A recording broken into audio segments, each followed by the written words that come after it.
আসসালামু আলাইকুম, আমি আফরিন সুলতানা পঞ্চম শ্রেণীর গণিত বিষয়ের উপরে অনলাইন ক্লাস শুরু করছি। অধ্যায় 11 পরিমাপ। অনুশীলনী 11 ক এবং অনুশীলনী 11 খ নিয়ে এর আগে আমরা দুটি অনলাইন ক্লাসে আলোচনা করেছি। সেখানে আমরা এই অধ্যায়ের বিভিন্ন অঙ্ক এবং সৃজনশীল প্রশ্ন নিয়ে আলোচনা করেছি। আজ আমরা পরিমাপের আরো 3টি সৃজনশীল প্রশ্ন নিয়ে আলোচনা করব। তাহলে চলো শুরু করা যাক। প্রথমে এখানে প্রশ্নটিতে কি বলা হয়েছে? মাহিন মিনিটে 20 মিটার বেগে হেঁটে 25 মিনিটে বাড়ি থেকে স্কুলে পৌঁছায়। অর্থাৎ মাহিন প্রতি মিনিটে সে 20 মিটার করে যায়। এভাবে তার বাড়ি থেকে স্কুলে যেতে সময় লাগে হচ্ছে 25 মিনিট। ক, মাহিনের বাড়ি হতে স্কুলের দূরত্ব কত? খ, যদি মাহিন 25 মিনিট বেগে হাঁটতো তবে স্কুলে যেতে তার কত সময় লাগতো? গ, বাড়ি হতে স্কুলের দূরত্ব কিলোমিটারে প্রকাশ করো। আচ্ছা, আমরা জানি, এখন আমরা শুরু করছি অঙ্কটা। কিভাবে শুরু করব? তাহলে চলো শুরু করি। 1 নং প্রশ্ন ক। এখানে আমাকে কি বলেছে? মাহিনের বাড়ি হতে স্কুলের দূরত্ব। আচ্ছা, তাহলে আমরা এটা কিভাবে করব? এখানে তো দূরত্ব বলতে কোনো কিছু দেখা আমাদের প্রশ্নে দেয়নি, তাহলে কিভাবে শুরু করব? এখানে দেখো একটা লাইন বলেছে মিনিটে 20 মিটার বেগে হাঁটে, অর্থাৎ 1 মিনিটে সে 20 মিটার যায়। তাহলে স্কুল থেকে বাড়ি যেতে তার সময় লাগে হচ্ছে কত মিনিট? 25 মিনিট। তাহলে যদি আমরা এটাকে এভাবে লিখি যে 1 মিনিটে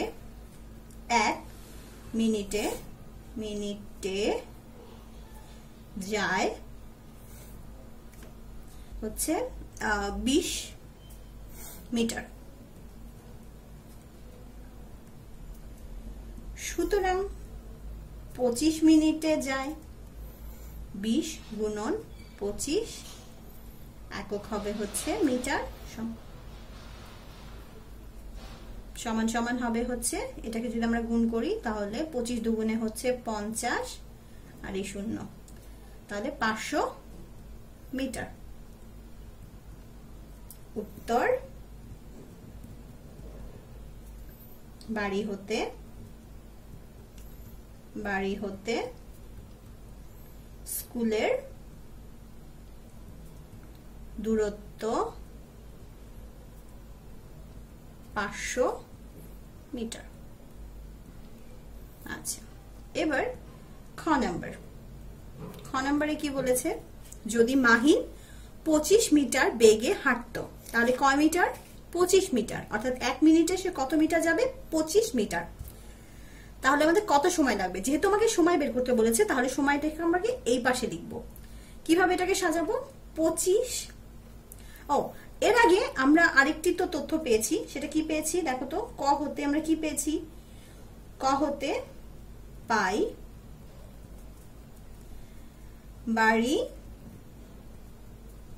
হতে স্কুলের দূরত্ব সমান সমান 500 মিটার। এখন আমি এই লাইনটাকে কি বলেছি? এবার আমরা লিখবো হচ্ছে 25 মিটার যেতে সময় লাগবে বেগে হাঁটবে। তাহলে 25 মিটার যেতে সময় লাগে 1 মিনিট। সুতরাং 1 মিটার যেতে সময় লাগে 1 নিচে 25 মিনিট। সুতরাং কত মিটার? যেহেতু বাড়ি এবং স্কুলের দূরত্ব হচ্ছে 500 মিটার, তাহলে 500 মিটার যেতে সময় লাগে 1 গুণন 500 নিচে 25 মিটার। তাহলে আমরা যদি 25 কে 500 দিয়ে কাটি, তাহলে আমরা পাবো হচ্ছে 20 মিনিট। তাহলে 20 মিনিট সময় লাগে। উত্তর 20 মিনিট সময় লাগতো। 20 মিনিট সময় লাগতো।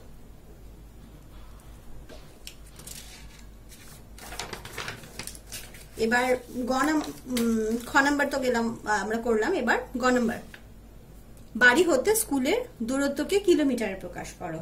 তাহলে এখানে আমার প্রথমে কি করতে হবে? প্রথমে হচ্ছে আমরা কি জানি, আমরা জানি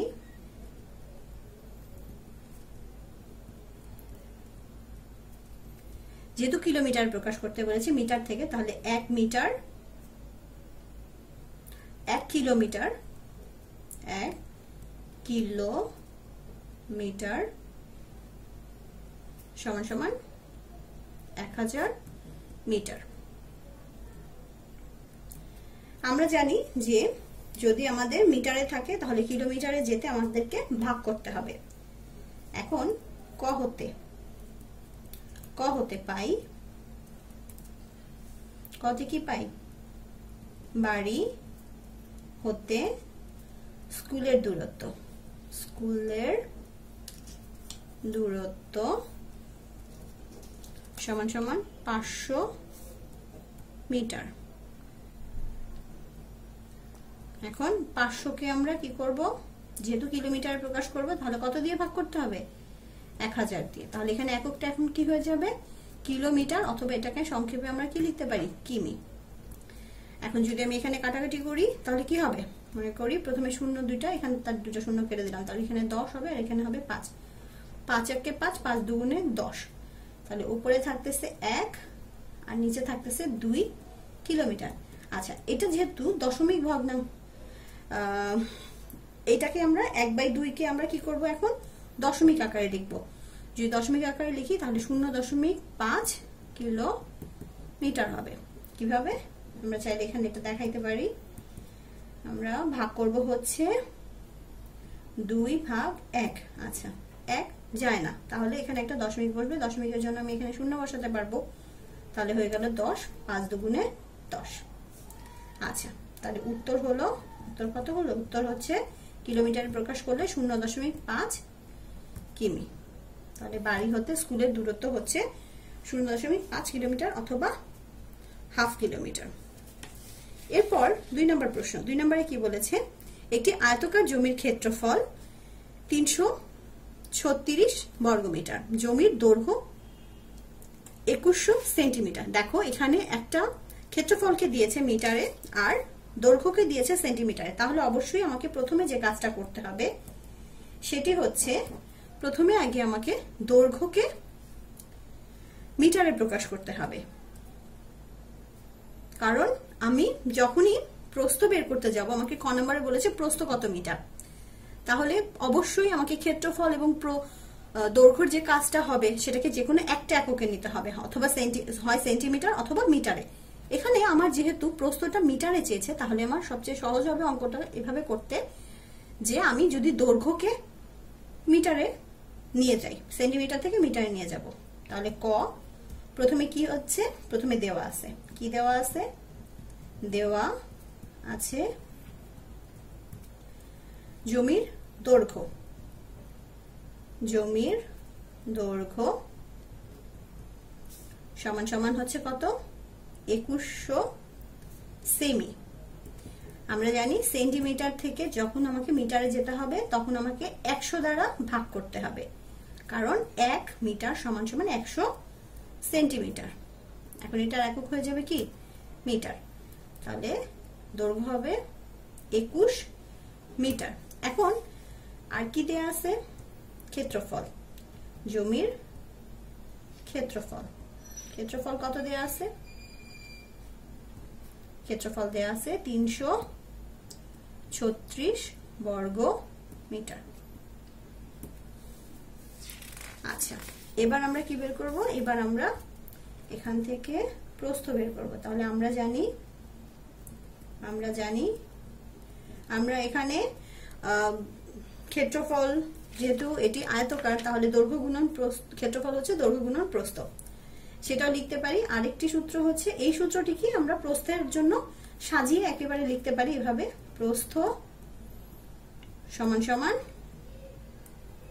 ক্ষেত্রফল ভাগ দৈর্ঘ্য।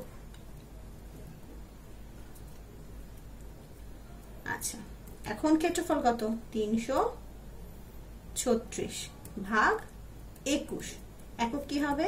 মিটার। আচ্ছা, এটা ভাগ করলে আমাদের কি দাঁড়াবে? আমরা এখানে দেখি, এখানে করে নেই। 21 336 ভাগ করলে প্রথমে যাবে একবার, আমরা ভাগ করলে পাই হচ্ছে 12, 6 নেমে আসবে, যাবে হচ্ছে 6 বার, তাহলে 16 মিটার। তাহলে প্রস্থ কত পেলাম? উত্তর, জমির প্রস্থ 16 মিটার।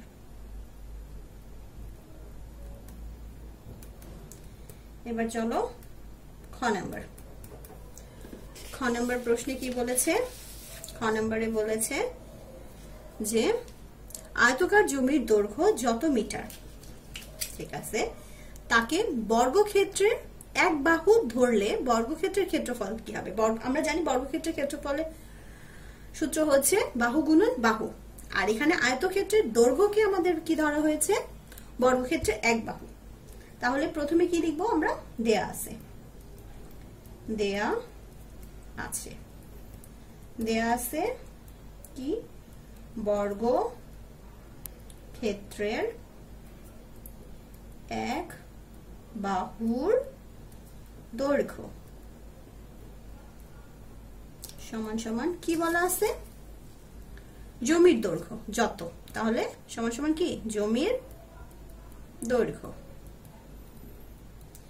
এখন বলো তো জমির দৈর্ঘ্য কত দেয়া আছে? জমির দৈর্ঘ্য দেয়া আছে হচ্ছে 2100 সেন্টিমিটার, যেটা আমরা কতে কি করেছিলাম? 21 সেন্টিমিটার লিখেছিলাম। তাহলে আমরা সরাসরি এখানে লিখে দিই, সরি, যেটাকে আমরা কতে 21 মিটারে কনভার্ট করে দেখিয়েছিলাম, সেন্টিমিটারকে মিটারে কনভার্ট করলে এটা হয়েছিল 21 মিটার। তাহলে জমির দৈর্ঘ্য হবে হচ্ছে কত? 21 মিটার। আচ্ছা, এরপর জাস্ট আমরা সূত্র লিখব। আমরা জানি কি? বর্গ ক্ষেত্রের ক্ষেত্রফল সমান সমান বাহু গুণন বাহু বর্গ একক। আচ্ছা, বাহু কত? 21, 21 গুণন 21 বর্গ মিটার। ঠিক আছে, এখন এটার আমরা গুণ করে দেখব কত হয়। এখানে 21 গুণ, প্রথমে হবে হচ্ছে 21 0 2 4, যোগ করি 1 4 4, তাহলে 441 বর্গ মিটার। এটা কি? এটা হচ্ছে আমাদের ক্ষয়ের অ্যান্সার।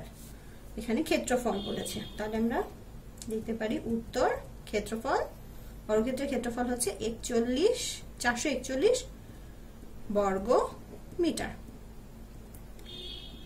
আচ্ছা আচ্ছা, গ নম্বরে কি বলেছে? জমির ক্ষেত্রফল অপরিবর্তিত থাকলে এবং দৈর্ঘ্য 42 হলে প্রস্থ কত সেন্টিমিটার হবে? এখানে যদি আমরা খেয়াল করি, জমির ক্ষেত্রফলটি কিসে দেয়া আছে? মিটারে, এবং দৈর্ঘ্য কিসে দেয়া আছে? মিটারে। তাহলে আমরা প্রস্থটা মিটারে বের করে এটাকে সেন্টিমিটারে কনভার্ট করে দিব। তাহলে প্রথমে হচ্ছে গ নম্বর, যেহেতু জমির ক্ষেত্রফল কি বলেছে? অপরিবর্তিত রাখতে বলেছে, তাহলে প্রথমে দেওয়া আছে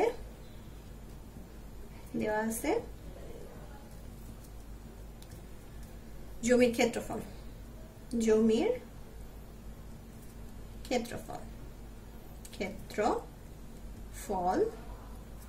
সমান সমান কি বলেছে? জমির ক্ষেত্রফল হচ্ছে 336 বর্গ মিটার। আচ্ছা, এবার জমির দৈর্ঘ্য, জমির দৈর্ঘ্য বলেছে 42 মিটার।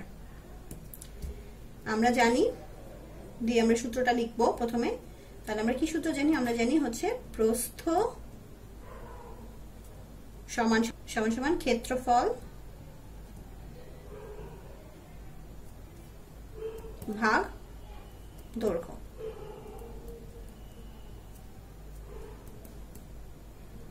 তিনশো 36 ভাগ 42 মিটার। আচ্ছা, তাহলে এটাকে ভাগ করলে কত দাঁড়ায়? এটাকে ভাগ করলে হচ্ছে 8 হবে, 8 মিটার। কিভাবে আমরা এটাকে যদি ভাগ করি তাহলে দেখবো এটা 8 মিটার হবে। আচ্ছা, এখন আমাদের কাছে আছে 8 মিটার। 8 মিটারকে সেন্টিমিটারে প্রকাশ করতে হলে আমাকে 100 দ্বারা গুণ করতে হবে। এখন একক হয়ে যাবে কি? সেমি, সমান সমান 800 সেমি। উত্তর, জমির প্রস্থ হবে হচ্ছে প্রস্থ 800 সেমি। আচ্ছা, এরপর 3 নম্বর অঙ্ক। 3 নম্বর অঙ্কটিতে আমরা কি দেখতে পাচ্ছি? আমরা দেখতে পাচ্ছি একটি চিত্র। চিত্রটি কি কিসের চিত্র? চিত্রটি একটি ত্রিভুজের চিত্র। এখানে ক খ ঘ একটি ত্রিভুজ আছে এবং আরেকটি কি ত্রিভুজ আছে? এই ত্রিভুজের মাঝখানে একটি লম্ব দাগ দেওয়ার ফলে এখানে আরো দুইটি ত্রিভুজ উৎপন্ন হয়েছে। কি কি? ক খ গ, আর একটা ক গ ঘ। প্রশ্নে আমাকে বলেছে, ক প্রশ্নে, যে ওপরের ক খ গ ত্রিভুজের ক্ষেত্রফল কত? তাহলে যেহেতু এটা একটি চিত্রের মাধ্যমে অঙ্কটা দেখানো হয়েছে, তাহলে আমাকে এখানে দেয়া আছে আমি শব্দটা ইউজ করব না, না করে আমরা কি ইউজ করব? আমরা ব্যবহার করব হচ্ছে চিত্র অনুসারে। কারণ আমি এখানে যেটা লিখতেছি সেটা কি থেকে পাচ্ছি? চিত্র থেকে পাচ্ছি। চিত্র অনুসারে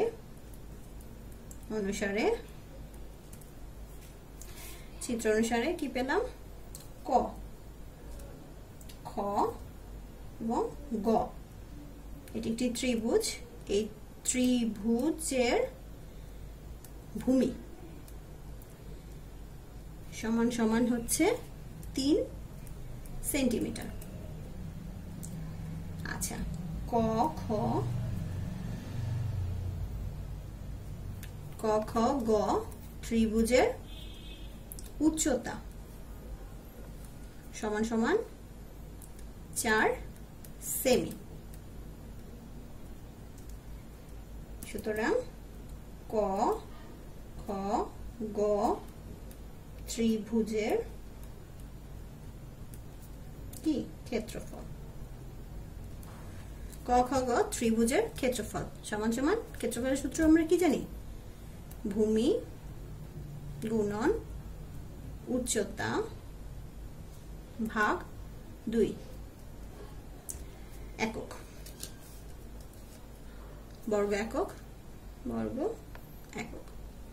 আচ্ছা, এখন আমি এটার মান বসাবো। ভূমি কত? 3, উচ্চতা কত? 4 ভাগ 2 বর্গ কি হবে? সেমি। তাহলে হচ্ছে 12 ভাগ 2 বর্গ সেমি। 12কে 2 দ্বারা ভাগ করলে কত হয়? 6 বর্গ সেমি। এটা গেল কার অ্যান্সার? ক এর অ্যান্সার। উত্তর ক এর অ্যান্সার হচ্ছে এটি, অর্থাৎ 6 বর্গ সেমি। ক খ এবং কিসের? গ এর ক্ষেত্রফল এটি। আচ্ছা, এরপর কি বলেছে? খ নম্বর প্রশ্নে। খ নম্বর প্রশ্নে বলেছে যে ক খ গ, তাহলে ক খ ঘ, সরি ক খ ঘ ত্রিভুজের ক্ষেত্রফল ক খ গ ত্রিভুজের ক্ষেত্রফল অপেক্ষা কত কম? তাহলে প্রথমে আমরা কি? প্রথমে আমরা লিখব ক হতে পাই। ক হতে কি পাচ্ছি? ক হতে পেয়েছি আমরা ক খ গ ত্রিভুজের ক্ষেত্রফল সমান সমান 6 বর্গ সেমি। চিত্র অনুসারে আচ্ছা, চিত্র অনুসারে আমরা কি পেয়েছি?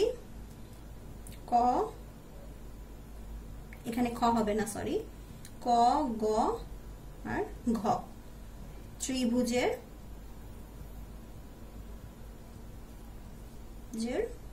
ভূমি। এখানে ভূমি কত? 2 সেমি।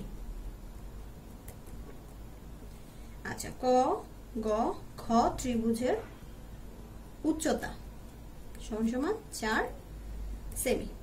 তাহলে এখন কি এটার ক্ষেত্রফল? তাহলে সুতরাং ক, গ, ঘ ত্রিভুজের ক্ষেত্রফল সমান সমান ভূমি কত ছিল? ভূমি হচ্ছে 2, উচ্চতা হচ্ছে 4, তাহলে 2 গুণন 4, আমি আর সূত্র লিখলাম না, লিখলে ভালো, বর্গ সেমি সমান সমান 8 ভাগ 2 বর্গ সেমি সমান সমান 4 বর্গ সেমি। এখন আমাকে প্রশ্নে কি বলেছে? প্রশ্নের আমার অঙ্ক কিন্তু শেষ হয়নি, আমি দুটারই ক্ষেত্রফল পেয়ে গিয়েছি। এখন কোনটার ক্ষেত্রফল বেশি সেটা লিখতে হবে। তাহলে প্রশ্ন যেভাবে দেয়া আছে আমরা সেভাবেই সাজাচ্ছি। ক, গ, ঘ ত্রিভুজের ক্ষেত্রফল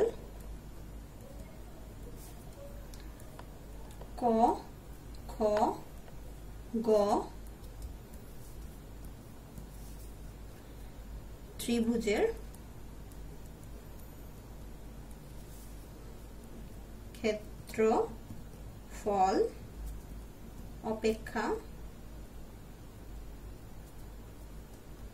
কত কম? আচ্ছা, অপেক্ষা কম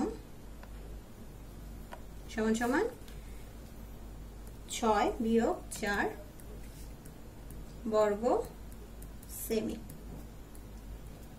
সমান সমান 2 বর্গ সেমি। এটি উত্তর। উত্তর হচ্ছে 2 বর্গ সেমি। ঠিক আছে, তাহলে এরকম আমরা আজকে এই 3টি সৃজনশীল নিয়ে আলোচনা করলাম।